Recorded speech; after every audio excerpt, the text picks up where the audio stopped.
Buongiorno e ben ritrovati con il TG Flash di New Sicilia. Di seguito i titoli più importanti della mattina.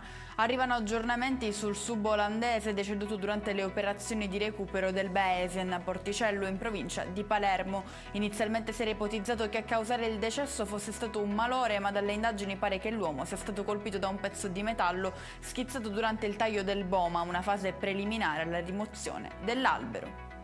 E restiamo ancora sulla questione Baesen perché si sono interrotte le operazioni di recupero del veliero. L'area infatti è stata sequestrata proprio a seguito della morte del subacqueo 39enne. Sul caso indaga la Procura di Palermo. La prima presidente della Cassazione, Margherita Cassano, intervenuta a Siracusa, ha parlato dello scontro tra magistratura e politica.